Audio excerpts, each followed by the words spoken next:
Salut à toi mon très cher visionnaire, j'espère que tu portes très bien. Aujourd'hui nous allons parler des échecs, des diplômes et de leur rapprochement. Le rapprochement entre les échecs et les diplômes. Alors pour cela je vais te demander quelque chose.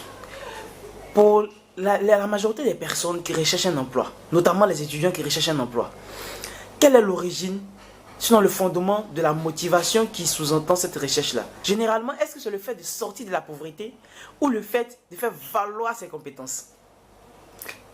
Ah, généralement en tout cas, c'est le fait de sortir de la pauvreté. Parce qu'il faut permettre à sa famille de manger. Il faut manger soi-même et permettre à sa famille de manger. Il faut s'épanouir. Donc quand on va chercher un emploi, c'est parce que nous sommes dans l'inconfort. Nous recherchons du confort, donc on va rechercher un emploi. Cet argent qu'on va capter là va nous permettre de vivre pleinement. Alors que ça, déjà, c'est la motivation à ne pas avoir pour aller chercher un emploi. Parce que tu recherches de l'emploi sorti de la pauvreté, tu files tout droit vers la pauvreté encore plus. Mais ne rentrons pas dans le fin fond de ces choses, ne développons pas cette partie-là aujourd'hui. Parlons plutôt de le fait que rechercher un emploi de nos jours, c'est déposer un CV quelque part. Et lorsqu'on dépose des CV, on oublie très souvent que nous sommes dans un environnement compliqué, un environnement pourri, un environnement de la tricherie. Donc les entreprises sont à la recherche des meilleurs, sont à la recherche de la bonne graine. Donc, quand une entreprise se demande de venir déposer ton CV, après elle va te demander quoi? Mon ami, viens me voir, on va faire un entretien d'embauche. Oui, un entretien d'embauche tous les deux. Donc l'entretien d'embauche en fait vient pour confirmer effectivement que ce qui est dans le CV, ce qui est écrit là, il y en a beaucoup plus même qui se trouvent en toi. Et donc quand tu n'es pas véritablement prêt dans l'entretien d'embauche, on te dit, mon ami, au revoir. Mais est-ce que tu dois faire un entretien d'embauche? Laisse-moi te dire, moi par exemple, je n'ai jamais fait d'entretien d'embauche véritable dans une entreprise. Mais pour tous les petits métiers, pour tous les boulots que j'ai eu, voici comment s'est passé mon entretien d'embauche. Parce que je savais déjà ce que je partais faire. Quand je vois cette personne, lorsque je côtoie cette personne, mais cette entreprise, je remarque toujours les erreurs, je remarque toujours les petites faiblesses, les faiblesses qui portent des préjudices à cette entreprise, à cette personne. Donc je lui fais savoir que ce problème-là, dans 2-3 mois, dans 5 ans, et dans 5 mois, dans 6 mois ou dans 1 an, si tu ne prends pas garde, voilà ce que ça va te produire. Et lui-même il voit et puis il dit, oui, effectivement tu as raison. Ça là, la dernière fois ça m'a posé tel préjudice. Mais bon, on fait avec. Et puis je recherche des personnes, mais est-ce qu'il y a vraiment des personnes de qualité qui peuvent me... Parce que c'est ça, l'entreprise recherche toujours des personnes de qualité.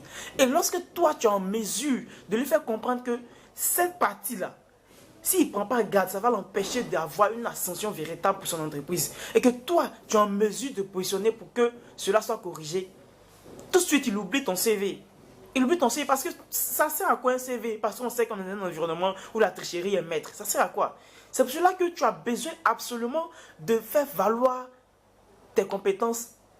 Mais pas forcément tes compétences au thème de ce que tu as appris à l'école. Mais d'apporter de la valeur véritable à l'employeur, à celui qui veut t'employer, à l'entreprise dans laquelle tu veux travailler. Il faudrait que tu lui permettes de voir concrètement, de toucher concrètement ce que tu es capable de faire pour lui.